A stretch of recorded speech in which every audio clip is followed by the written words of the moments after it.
அன்பார்ந்த சொந்தங்களே, என் அருமை சகோதர சகோதரிகளே, இப்போ இந்த வீடியோ உங்களுக்கு எதுக்கு பதிவாக்குறோம்னா, இந்த இந்த நீங்கள் பார்க்குற நிலங்கள் இருக்குல்ல, இது வெறும் உடைகள் நின்ன இடம்.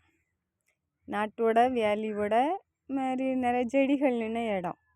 இதை ஒரு மனிதனால் எவ்வளோக்குள்ள இந்த விவசாயத்தினால இந்த மரத்தை உண்டாக்க முடிஞ்சிச்சுன்னு சொல்கிறத நீங்களே கவனிங்க. அதாவது ஒவ்வொருத்தன் உடம்புல உள்ள வேர்வையை நிலத்தில் சிந்தின பிறகு தான் இவ்வளோ பெரிய மரங்கள் உருவாகுது. அந்த விவசாயம் எவ்வளோ கஷ்டப்படுது, விவசாயத்தில் எவ்வளோ பேர் மக்கள் கஷ்டத்தினால வாடுறாங்க. இந்த விவசாயத்துக்கு நம்ம முக்கியத்துவம் கொடுக்கணும். கடலோடி எவ்வளோ கடலுக்குள்ளே போய் எவ்வளோ வேதனைப்படுறானோ, அவன் அந்த ஒரு மீன் கிடைக்கிறதுக்கு எவ்வளோ கஷ்டப்படுறானோ, அதே மாதிரி இந்த விவசாயம் இவ்வளோ மண்ணை வெறும் மணலை ஒரு செடியை உண்டாக்கக்கூடிய திறமைனா அது விவசாயத்துக்கு தான்.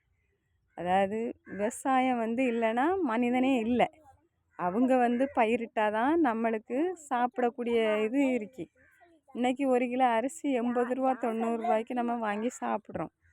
அந்த சாப்பாடு தரக்கூடியது விவசாயம். விவசாயம் நிலத்தில் நெல் விளையாத, அதிகமாக மழை இல்லாத, தண்ணி இல்லாதனால அவ்வளோக்குள்ள அந்த ரேட்டுகள் ஏறுது.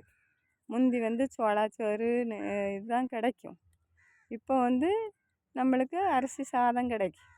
இப்போ எல்லாருமே ரைஸ் கம்மியாக தான் சாப்பிட்றோம். சப்பாத்திகள் தான் அதிகமாக சாப்பிட்றாங்க.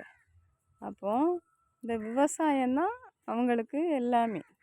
அதனால் வீடியோ பார்க்குறவங்க அனைவரும் இந்த விவசாயத்துக்கு முக்கியத்துவம் கொடுங்க. ஆனால் வீடியோ போடுறவ விவசாயக்காரி இல்லை, கடப்புறத்துக்காரி.